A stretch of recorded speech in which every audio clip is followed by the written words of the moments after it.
And taking the harness off, I like to set that one up to make sure that as we remove the wires, each one of them matches back up or goes into the correct port. It's the same process. Well, this one here, you see the little white guard piece is already missing. It's so corroded, so they might, yeah, just push them in a little, freeze them up.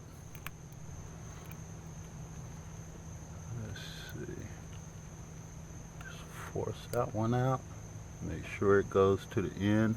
That little piece right there is the piece that latches in and connects it, that holds it in place.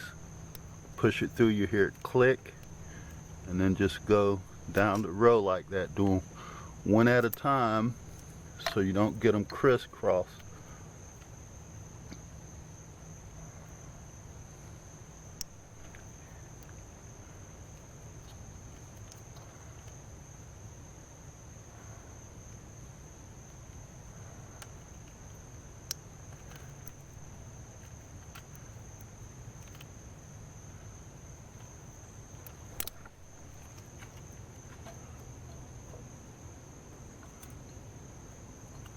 This wants to be stubborn. That's the last one, so I'm just see how it crumbles right up. They're so dry rotted out.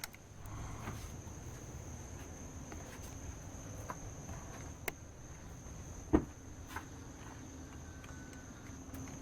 line that back up.